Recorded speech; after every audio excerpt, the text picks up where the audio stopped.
Alex Williams. I'm from Philadelphia, Pennsylvania. Growing up, I was raised very, very like Christian, just strict, like down your throat kind of Christian religion. Before you can walk or talk, the number one thing I think that was like preached to you was like, okay, homosexuality is wrong, this is wrong, this is wrong. So from an early age, I knew that like, okay, this is wrong, this is wrong. But growing up, I started to find my way and just like have my own kind of identity. Ninth grade, I come out as bisexual, just a little, put my foot out there a little bit. And then 10th grade hits, and I just realized like I'm not bisexual. Obviously I'm like girls, so then I start to begin to accept myself. I believe it was January like 2nd, like after New Year's. My mom goes through like my Facebook and my iPod, and she really sees that like I made a new Facebook, and I was open on that Facebook, and then she just started going crazy, and she started to just like give me the whole like Bible, and I was crying, she was crying. It was just very emotional. She called my girlfriend. It was like, oh, y'all can't be together. Y'all have to break up. It's done. And I called my grandma and was crying for my grandma to come over. I thought that my grandma would save me, but it got worse because my grandma started to come with the Bible and everything. So it was just really bad. I wasn't allowed to go out with my friends. I wasn't allowed to have a phone. I had to come straight home. I wasn't allowed to do anything. It was just like basically I'm being punished for who I am. March comes along, and this is a bad day. Like, I don't know, just a bad day. I get home, and me and my mom get into it about the situation.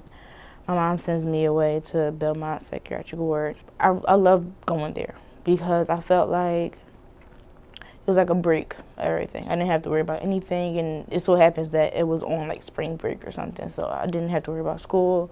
So it was a perfect opportunity just to worry about me and just like focus on me and what's going on and have better coping skills. There I did group, I did individual therapy. My parents and family visited, and there like I felt like I was brave enough to stand up to them. So one visit they came and something happened, and they brought up the conversation of my girlfriend, and then I just like was like, you know what, it is what it is. I have a girlfriend, like just get over it.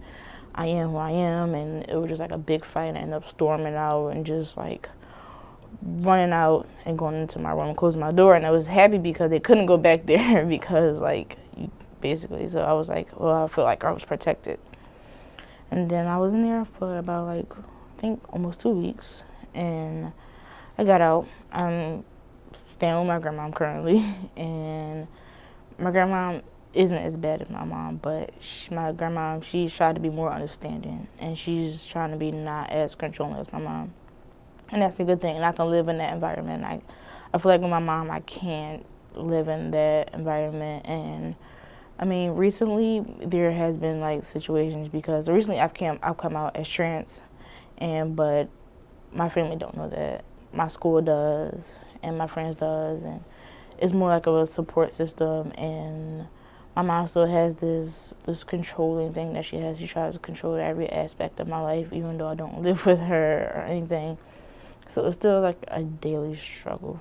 I actually seen her today, and we had a big falling out today because she said that my girlfriend's not allowed to come to my graduation. She was like, I don't want to see that, and I was like, she's like, I don't want to see that lifestyle. I said, well, you might as well say you don't want to see me because she's going to be there, and whether you're there or not, that's fine, but she's going to be there. She's been there since day one. We've been going on for 2 years, and she's my support system. She's my backbone. And anytime I have an argument with my mom, my grandma, I know that the first call I'm going to make is to her, and then we talk about it, and she supports me, and she helps me like if I'm having a bad day, help me cope or anything. Like, she's my coping skills. While at Belmont, when we was in group, and we were talking about like, what do you live for, and what do you want the future to be?